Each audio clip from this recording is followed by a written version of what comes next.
It must be clearly emphasized that the key masterminds behind this alarming conspiracy are not within the borders of Burkina Faso. They are operating from abroad, specifically from Côte d'Ivoire.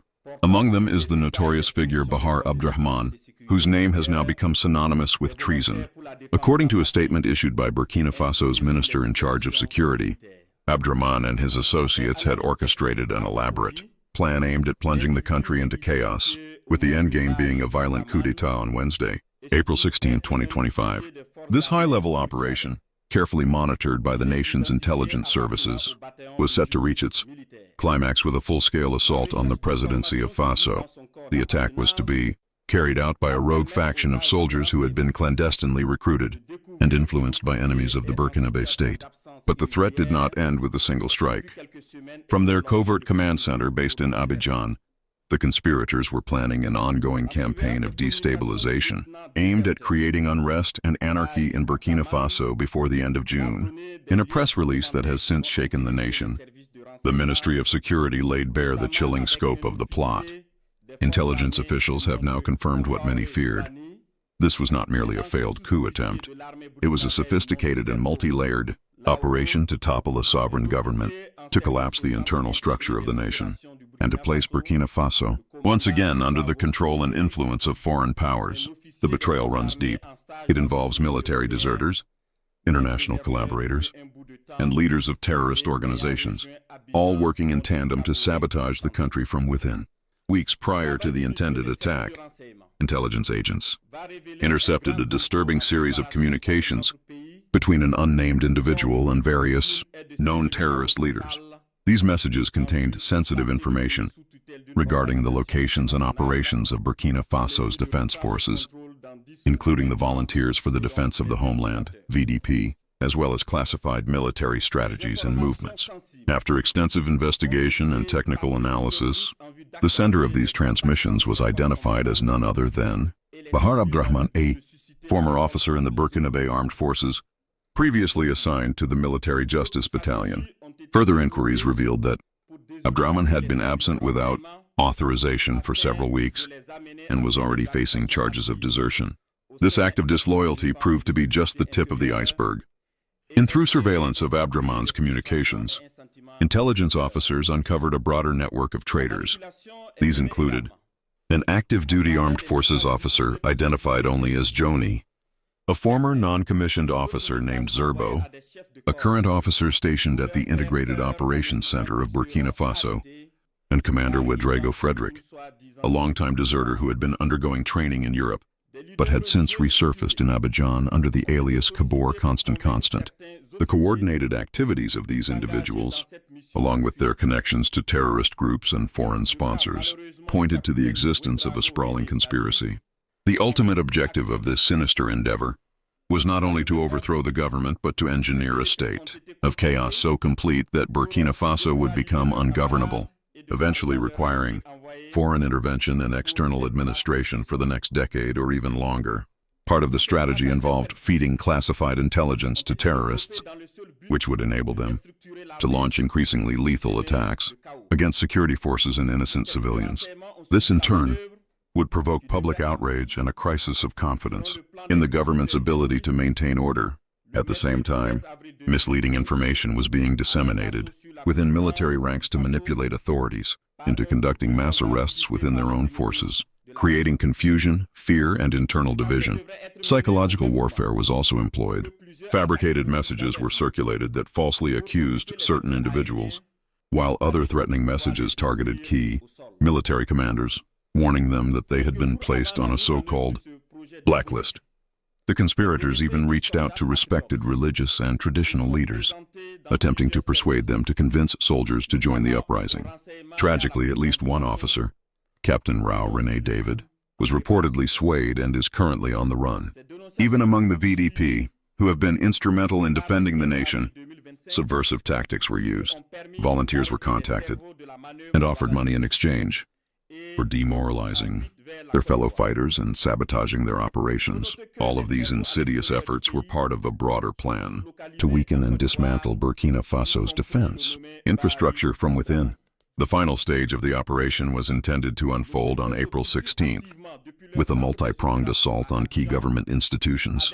The most brazen of these was the planned storming of the presidency itself. Simultaneously, large-scale terrorist attacks were to be launched on various military installations and airfields, with the potential aim of destroying aircraft on the ground to limit the country's aerial response capacity. Fortunately, the bravery and patriotism of loyal members of the VDP and the armed forces played a pivotal role in foiling this nefarious plot. Just days before the operation was scheduled to take place, these individuals came forward with critical intelligence. From early April through the 15th, a steady stream of reports reached the intelligence services and the presidency, ultimately allowing for a swift and targeted response. Several arrests were made in the capital, Ouagadougou, though some suspects managed to escape across the border into Côte d'Ivoire. Despite these escapes, the security services remain vigilant. Surveillance continues, both inside the country and across borders, as investigations move forward. The government has vowed to bring every conspirator to justice, no matter where they are hiding. The Minister of Security emphasized that the consequences for those involved will be severe and inescapable. Citizens are urged to remain alert and report any unusual or suspicious activity to the authorities. The armed forces and VDP are called upon to uphold their commitment to the nation, to remain resolute and vigilant in the face of threats, and to continue defending Burkina Faso with courage and loyalty. In these trying times, the spirit of the nation must not waver. The rallying cry remains as clear and powerful as ever. Homeland or death, we shall overcome. What you just listened to is not just a case of military betrayal. It's an ongoing threat to the sovereignty of Burkina Faso. A secret network of military deserters, foreign operatives, and terrorists attempted to plunge the country into chaos from their base in Côte d'Ivoire. But how deep does the plot go? And how is the Burkinabé government fighting back? Stick around. This is one story you need to understand.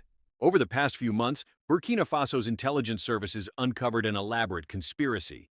The operation, led by a former military officer named Bahar Abdrahman, was based out of Abidjan, Côte d'Ivoire. The objective? Overthrow the government of Burkina Faso and install a regime that would return the country to foreign control. The plan was scheduled to culminate in an assault on the presidency on April 16, 2025. This wasn't just a rogue attack, it was part of a wider campaign to destabilize the nation before June, through terrorism, disinformation, and psychological manipulation. The plot involved military deserters, like Abdrahman and Commander Ouedraogo Frederick, who had assumed false identities while coordinating the operation.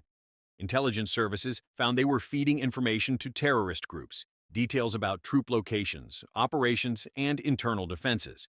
But that's not all. The conspirators aimed to provoke confusion within Burkina Faso's own ranks. They circulated fake blacklists, spread fear among commanders, bribed members of the Volunteers for the Defense of the Homeland, VDP, and tried to convince religious and traditional leaders to sway soldiers toward the rebellion. Their goal was total internal collapse, chaos that would pave the way for international intervention and control, potentially for decades. Thanks to the vigilance of Burkina Faso's intelligence services and the courage of patriotic soldiers, the plan was stopped before it could succeed. In the days leading up to the scheduled assault, VDP volunteers and loyal military personnel began reporting suspicious activities. By April 15th, these reports had reached the presidency and the intelligence community. Acting swiftly, the government launched a targeted operation that led to the arrest of several suspects in the capital, Ouagadougou. Others, however, managed to flee to Côte d'Ivoire. The coordinated timing of these arrests disrupted the entire operation. The planned military strike and accompanying terrorist attacks on airfields and government sites were prevented. The nation had come dangerously close to disaster, but vigilance prevailed. So how is the Burkina Faso government handling this crisis now? 1. Ongoing surveillance and international coordination. The intelligence services have ramped up their surveillance, both within national borders and in neighboring Côte d'Ivoire. The government is actively working with regional partners to track down the remaining fugitives and dismantle any external support networks. 2. Legal action and accountability. Deserters and conspirators are now being pursued through legal channels. The government has vowed that anyone found guilty, military or civilian, will face the full force of the law. These are not just administrative punishments. We're talking about national security charges, including treason and terrorism. 3. Strengthening internal security. In response to this breach, security protocols across the armed forces and VDP units are being tightened. Officers are being revetted, communication systems reviewed, and morale-boosting campaigns are underway to ensure trust and cohesion in the ranks. 4. Public engagement and transparency. The government has made it a priority to keep the public informed. Through official press releases and media briefings, they are urging citizens to stay calm, remain vigilant, and report any suspicious activity. This open communication is part of a broader national unity effort. 5. Reaffirming national sovereignty. Leaders, including top military commanders and ministers, are doubling down on the country's independence. The message is clear. Burkina Faso will not be manipulated or ruled by outside forces. The call to arms, homeland or death we shall overcome, is now more than a slogan. It's a rallying cry for national defense and unity. This attempted coup may have failed, but the threat is not over.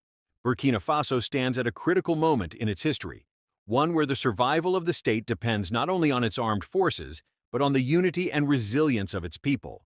The government is acting decisively, the intelligence services are alert, and the people are watching. What happens next will define the country's future. As we follow this unfolding story, remember, sovereignty are always under threat here. Today, it's Burkina Faso. Tomorrow, it could be somewhere else. Let us know what you think about this. See you in the next video.